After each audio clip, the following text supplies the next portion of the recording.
आमे देखिबा एबे जणे विक्रमशाली लोक मोसा नामरे थिले। से निजर लोकमानंकु दासत्व बंधनरु मुक्त कले। से आमकु तथा समस्त लोकंकु शैतान बंधनरु मुक्त करिबा व्यक्तिंक विषय निर्देश दियंती। एही कमला रंगर पुस्तकर छवि को देखि श्रवण कर। छवि 13। मोसा जणे इस्राएल लोक थिले। जोसेफंक समयर 300 वर्ष परे से मिस्र देश रे जन्म हेले। मिस्र देशर राजा इस्राएल लोकमानंकु निर्दय भावरे व्यवहार करुथिले। से सेमानंकु दासत्वर काम कराइले। से एब्रिया धात्री मानंकु समस्त पुत्रजात संतानकु मारी देबाकु आदेश देले। मोसांक जन्म परे तांको माँ तांकु लुचाई रखिले। किछि दिन उतारे गोटे नल निर्मित पेड़ी रे शिशु को रखी नदी तोटरे रखिदेले। मोसार भौणी मरियम पाखरे रही देखिथिले। राजकन्या सेठाकु गाधोइबा पई आसिले। से सेही पेड़ी रे मोसांकु पाइले। से निज निमंते तांकु रखिबाकु चाहिले। मोसा राजांक नगर रे वृद्धि प्राप्त हेले। पुणी मिस्रर सबु विषय शिक्षा कले। छवि 14। दिने जने मिस्रीय लोक इस्राएल दास को आघात करुथिबा मोसा देखिले। से निज लोकंकु साहाय्य करिबाकु जाई मिस्रीय लोक को बद्ध कले। एही कारणरू मोसा राजांक ठारू दौड़ी चलीगले। से सिनय प्रांतरे 40 वर्ष रहिले। दिने से गोटे अद्भुत विषय देखिले। गोटे बुदा अग्नि रे जड़ू अछि किंतु ताहा नष्ट हेउ नै। से ज्वलंत बुदा ठारू परमेश्वर मोसांकु डाकी कहिले, मोर लोकमानंक जंत्रणा मु देखिअछि। मु तुम्भकु मिस्रर राजांक निकटकु पठेइबि, जेपरि तुम्भे मोर लोकमानंकु सेई देशरु मुक्त करिदेब। छवि 15।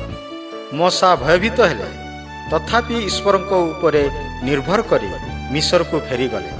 तांको भाई हारोन तांको संगरे गले। से माने राजांकु कहिले, सदाप्रभु इस्राएल परमेश्वर कहंती, मोर लोकमानंकु जीवाकु दियो। किंतु राजा कहिले, मु सदाप्रभुंकु जानि नाही, पुणी इस्राएल को छाड़िबि नाही। परमेश्वर मोसांकु कहिले, हारोनंकु कह, निज हातर जष्टि राजांक सम्मुखरे तळे पकेई दियो, तहिरे ताहा सर्प हब। हारोन सेहीपरि कले। राजा ईश्वरंक शक्ति को देखिले, तथापि इस्राएल को छाड़िले नाही। तेणु परमेश्वर पुणी अनेक आश्चर्य कर्म सबु मिस्र देश रे घटेइले। से समग्र मिस्र देशर जल को रक्त कले। तेणु लोक माने पीवा पाई जल खोजी बुलिले। पुणी परमेश्वर बेंग, माछी, पंगपाल ओ शिलावृष्टि करी विभिन्न विपद देश को पठेइले। जंतु सबु मरीगले, लोक माने पीड़ित हेले, तथापि मिस्र राजा इस्राएल लोकंकु छाड़िला नहीं। छवि 16। पुनर्बार परमेश्वर मोसांकु कहिले, इस्राएल प्रति परिवार पाई गोटे मेष शावक नहीं बध करंतु। मेष शावकर रक्त नहीं द्वारर कपाळी ओ 2 बाजू बंद उपरे लगैब। मु मिस्र देश रे भ्रमण करिबि। पुणी मिस्र देशर प्रति परिवार प्रथमजात पुत्र संतान को बद्ध करिबे। जो कबाटरे बा बाजुबंद उपरे रक्तर चिन्ह देखिबी, सेटारु पार होई जिबी। से गृहर कौनसी क्षति हब नाही। परमेश्वर जेपरि कहिले सेपरि से कले। मिस्र देशर प्रत्येक परिवार प्रथमजात पुत्र संतान मृत्यु हेले, किंतु इस्राएल कौनसी प्रथमजातर पुत्र मृत्यु नुहिला। तहिरे राजा मोसांकु डकाई कहिले, तुम्भे ओ तुम्बर समस्त लोक मो देशरु बाहरी जाओ। जाओ, तुम्ब परमेश्वरंकर उपासना कर। छवि 17। मोसा मिस्र देशरु लोकमानंकु बाहर करी नहीं गले। परमेश्वर सेमानंको आगे आगे दिवसरे मेघ ओ रात्रे अग्निस्तंभ हुई रहिले। किंतु निजर दासमानंको हराइबा जोगु मिस्रीय माने क्रोधान्वित हेले। तेणु राजा ओ समस्त सैन्य दल सेमानंकु फेराई आनिबा पई पछरे दौड़िले। सेही समय इस्राएल महासमुद्र सम्मुखरे थिले। सेमाने ताहा पारी हुई पारले नाही। पुणी पछरे ମିଶର ଲୋକମାନେ ଅଛନ୍ତି। ଇସ୍ରାଏଲ ରକ୍ଷା ପାଇବା ପାଇଁ ରାସ୍ତା ନଥିଲା, କିନ୍ତୁ ମୋଶା ସେମାନଙ୍କୁ କହିଲେ, ଭୟ କର ନାହିଁ, ପରମେଶ୍ୱର କିପରି ଉଦ୍ଧାର କରୁଅଛନ୍ତି ତାହା ଦେଖିବ। ତହିଁରେ ଇସ୍ରାଏଲ ଲୋକମାନେ ସମସ୍ତେ ସମୁଦ୍ର ମଧ୍ୟରେ ଶୁଷ୍କ ପଥରେ ପାର ହେଲେ। ଏହା ଦେଖି ମିଶରୀୟମାନେ ମଧ୍ୟ ତାଙ୍କ ପଛରେ ଗଲେ, କିନ୍ତୁ ସମୁଦ୍ରର ପାଣି ସେମାନଙ୍କ ଉପରକୁ ଆସିଲା। ମିଶରର ସବୁ ଲୋକ ମଲେ, କିନ୍ତୁ ଇସ୍ରାଏଲ ଉଦ୍ଧାର ପାଇଲେ। 26:18 ମୋଶା ମରୁପ୍ରାନ୍ତର ମଧ୍ୟ ଦେଇ ଲୋକମାନଙ୍କୁ ଘେନିଗଲେ। ସେମାନଙ୍କ ପାଖରେ ଖାଦ୍ୟ କମ୍ ଥିଲା, ତେଣୁ ପରମେଶ୍ୱର ସେମାନଙ୍କୁ ଯୋଗାଇ ଦେଲେ। ପ୍ରତି ପ୍ରଭାତରେ ଛୋଟ ଛୋଟ ଗୋଲାକାର ଖଣ୍ଡ ପରି ବାହାର ଭୂମିରେ ପଡ଼ୁଥିଲା। ଲୋକେ ତାହାକୁ ମାନା କହିଲେ। ପୁଣି ପ୍ରତି ସନ୍ଧ୍ୟାରେ ଲୋକମାନଙ୍କ ପାଇଁ ପକ୍ଷୀ ଯୋଗାଇଥିଲେ। ଯେତେବେଳେ ପାଣିର ଅଭାବ ହେଲା, ଈଶ୍ୱର ମୋଶାଙ୍କୁ କହିଲେ, ଆପଣାର ଯଷ୍ଟି ନେଇ ଶୈଳକୁ ଆଘାତ କର। ତହିଁରୁ ଲୋକମାନେ ପାନ କରିବାକୁ ଜଳ ପାଇଲେ। ଏହି ମରୁପ୍ରାନ୍ତରରେ 40 ବର୍ଷ ପର୍ଯ୍ୟନ୍ତ ଈଶ୍ୱର ଲୋକମାନଙ୍କର ଯତ୍ନ ନେଲେ।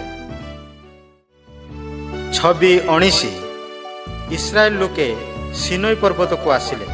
ଈଶ୍ୱର ମେଘନାଦ, ବିଜୁଳି ଶବ୍ଦ, ମେଘ ଓ ଅଗ୍ନି ଦ୍ୱାରା ସେ ପର୍ବତରେ ଲୋକମାନଙ୍କ ନିକଟକୁ ଓହ୍ଲାଇ ଆସିଲେ। ସେ ଏହିସବୁ ବାକ୍ୟ ମୋଶାଙ୍କୁ କହିଲେ, ଆମ୍ଭେ ସଦାପ୍ରଭୁ ତୁମ୍ଭର ପରମେଶ୍ୱର, ତୁମ୍ଭର ଅନ୍ୟ କୌଣସି ଦେବତା ହେବ ନାହିଁ। କୌଣସି ପ୍ରତିମାକୁ ପ୍ରଣାମ କି ପୂଜା କରିବ ନାହିଁ। ଆମ୍ଭ ନାମକୁ ଅକାରଣରେ ନ ଘେଣ। ସପ୍ତମ ଦିନକୁ ପବିତ୍ର ରୂପେ ମାନ୍ୟ କରିବ। ଆପଣା ପିତାମାତାଙ୍କୁ ସମାଦର କରିବ।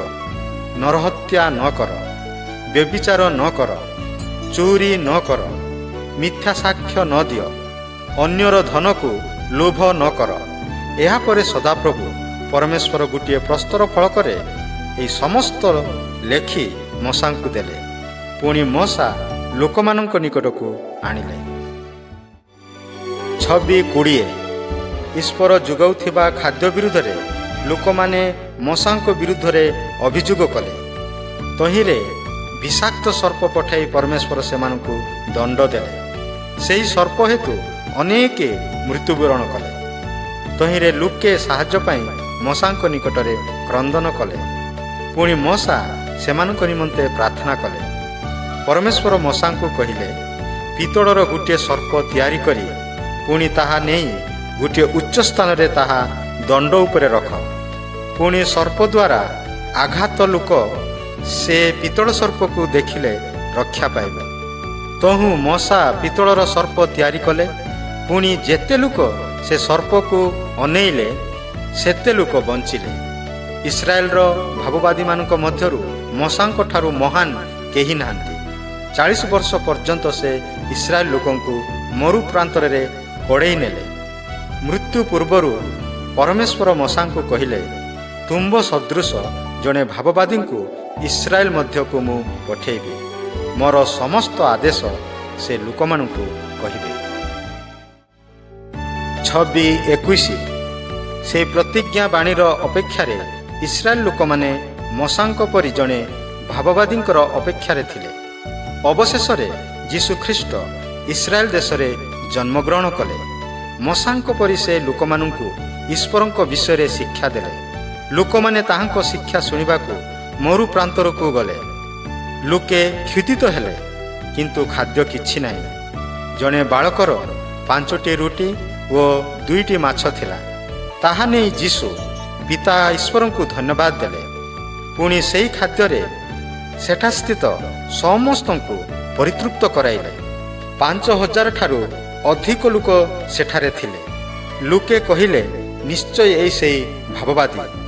ଯୀଶୁ ସେମାନଙ୍କୁ କହିଲେ, ମୁଁ ଜୀବନଦାୟକ ଆହାର। ଯେ କେହି ମୋ ନିକଟକୁ ଆସେ, ସେ କେବେ କ୍ଷୁଧିତ ହେବ ନାହିଁ। ପୁଣି ଯେ ମୋତେ ବିଶ୍ୱାସ କରେ, ସେ କେବେ ତୃଷିତ ହେବ ନାହିଁ। 26:22 ମୋଶା ଏବଂ ଏଲିୟ ଦୁହେଁ ଈଶ୍ୱରଙ୍କ ଭାବବାଦୀ ଥିଲେ। ଯୀଶୁଙ୍କ ଜନ୍ମର ଅନେକ ବର୍ଷ ପୂର୍ବେ ସେମାନେ ଜଗତରେ ଥିଲେ। ଦିନେ ଏହି 2 ଜଣ ଗୋଟିଏ ପର୍ବତ ଶିଖରେ ଯୀଶୁଙ୍କୁ ଭେଟିଲେ। ଏହି 3 ଜଣ ଉଜ୍ଜଳ ଦେଖାଗଲେ। ଯୀଶୁଙ୍କ ମୃତ୍ୟୁ ନିକଟ ସେ ଜାଣିଥିଲେ। ଏ ବିଷୟ ମଶା ଓ ଏଲିୟଙ୍କ ସହ ଆଲୋଚନା କରୁଥିଲେ। ଯୀଶୁଙ୍କର 3 ଜଣ ବନ୍ଧୁ ଏହିସବୁ କଥାଭାଷା ଶୁଣିଥିଲେ। ପରେ ମେଘ ସେମାନଙ୍କ ଚାରିଆଡ଼େ ଘେରିଥିଲା। ସେ ମେଘ ମଧ୍ୟରୁ ଈଶ୍ୱରଙ୍କ ବାଣୀ କହିବାର ସେମାନେ ଶୁଣିଲେ, ଏ ଆମ୍ଭର ପୁତ୍ର, ଏହାଙ୍କ ବାଣୀ ଶୁଣ। ଏହାପରେ ସେମାନେ କେବଳ ଯୀଶୁଙ୍କୁ ଦେଖିଲେ। 26-23 ଇସ୍ରାଏଲ ଲୋକେ ଯୀଶୁଙ୍କୁ ଗ୍ରହଣ ନ କରି ତାଙ୍କୁ ମୃତ୍ୟୁଦଣ୍ଡ ଦେଲେ। ସୈନ୍ୟମାନେ ତାଙ୍କୁ କ୍ରୁଶ କାଠ ଉପରେ କଣ୍ଟା ମାରି ଝୁଲେଇ ଦେଲେ। ତାଙ୍କ ସହ ଆଉ 2 ଜଣଙ୍କୁ ମାରିଦେଲେ। ଏହି 2 ଜଣ ଚୋର ଓ ଡକାୟତ ଥିଲେ। କିନ୍ତୁ ଯୀଶୁ ଈଶ୍ୱରଙ୍କର କୌଣସି ନିୟମ ଲଙ୍ଘନ କରିନାହାନ୍ତି। କିନ୍ତୁ ଆପଣ ଓ ମୁଁ ଈଶ୍ୱରଙ୍କ ନିୟମକୁ ଲଙ୍ଘନ କରିଅଛୁ। ତେଣୁ ଆମେ ଈଶ୍ୱରଙ୍କ ଠାରୁ ଦଣ୍ଡ ଅନନ୍ତ ମୃତ୍ୟୁର ଯୋଗ୍ୟ। କିନ୍ତୁ ଈଶ୍ୱର ସମସ୍ତ ଲୋକଙ୍କୁ ପ୍ରେମ କରନ୍ତି। ଆମ ଅନନ୍ତ ମରଣରେ ସେ ଇଚ୍ଛା କରନ୍ତି ନାହିଁ। ସେ ନିଜ ପୁତ୍ର ଯୀଶୁଙ୍କୁ ଆମ ପ୍ରତି ବଦଳରେ ମରିବା ପାଇଁ ଜଗତକୁ ପଠାଇଲେ। ମଶାଙ୍କ ସମୟରେ ମେଷ ଶାବକର ରକ୍ତ ଲୋକମାନଙ୍କୁ ରକ୍ଷା କଲା। ଯୀଶୁ ସେହି ପ୍ରାୟଶ୍ଚିତ ମେଷ ଶାବକ ଆମ ପାଇଁ ମୃତ୍ୟୁବରଣ କଲେ। ତାଙ୍କ ରକ୍ତ ଦ୍ୱାରା ଆମେ ମୁକ୍ତ ହୋଇଅଛୁ। ଯେ କେହି ଯୀଶୁଙ୍କୁ ଦେଖିବ ସେ ବଞ୍ଚିବ। ମଶା ଯେପରି ପିତ୍ତଳ ସର୍ପ ଉଠେଇଲେ, ଯୀଶୁଖ୍ରୀଷ୍ଟ ସେହିପରି ଉପରକୁ ଉଠାଯିବେ। ପୁଣି ଯେ କେହି ତାଙ୍କୁ ବିଶ୍ୱାସ କରେ ସେ ବଞ୍ଚିବ। 26-24 ଯୀଶୁଙ୍କ ମୃତ୍ୟୁ ଶରୀର କବରରେ ରଖାଗଲା। କିନ୍ତୁ ତୃତୀୟ ଦିବସରେ ଯୀଶୁ ପୁନର୍ଜୀବିତ ହେଲେ। ଅନେକେ ତାଙ୍କ ସହ ଆଳାପ କଲେ। 40 ଦିନ ପରେ ସେ ସ୍ୱର୍ଗକୁ ଆରୋହଣ କରିଥିବାର ଲୋକମାନେ ଦେଖିଲେ। ଏହି ଛବିରେ ଯେପରି ଦେଖୁଛନ୍ତି, ଯୀଶୁ ଆଜି ମଧ୍ୟ ଜୀବିତ। ମଶା ମହାନ ଭାବବାଦୀ ଓ ନେତା ଥିଲେ। କିନ୍ତୁ ଯୀଶୁ ଈଶ୍ୱରଙ୍କ ସନ୍ତାନ। ସେ ମଶାଙ୍କ ଠାରୁ ଅତି ମହାନ। ମଶା ସମୁଦ୍ର ମଧ୍ୟ ଦେଇ ଲୋକମାନଙ୍କୁ କଢ଼େଇ ନେଲେ, ଉଦ୍ଧାର କଲେ। କିନ୍ତୁ ଯୀଶୁ ତାଙ୍କ ଅନୁଗାମୀ ସମସ୍ତଙ୍କୁ ଉଦ୍ଧାର କରନ୍ତି। ସେ ଯେପରି ସ୍ୱର୍ଗାରୋହଣ କଲେ, ଠିକ୍ ସେହିପରି ଦିନେ ସେ ଆସିବେ। ଯେତେ ଲୋକ ତାହାଙ୍କୁ ବିଶ୍ୱାସ କରନ୍ତି, ସେ ସମସ୍ତଙ୍କୁ ତାଙ୍କ ସହ ସ୍ୱର୍ଗକୁ ନେଇଯିବେ। ପ୍ରିୟ ବନ୍ଧୁ, ଯୀଶୁଙ୍କ ସହ ଯିବାକୁ ପ୍ରସ୍ତୁତ ଅଛନ୍ତି କି? ସେ ଆଜି ଆସିପାରନ୍ତି। ପ୍ରଭୁ ଯୀଶୁ ଖ୍ରୀଷ୍ଟଙ୍କୁ ବିଶ୍ୱାସ କରନ୍ତୁ, ତାହେଲେ ଆପଣ ରକ୍ଷା ଓ ପରିତ୍ରାଣ ପାଇବେ।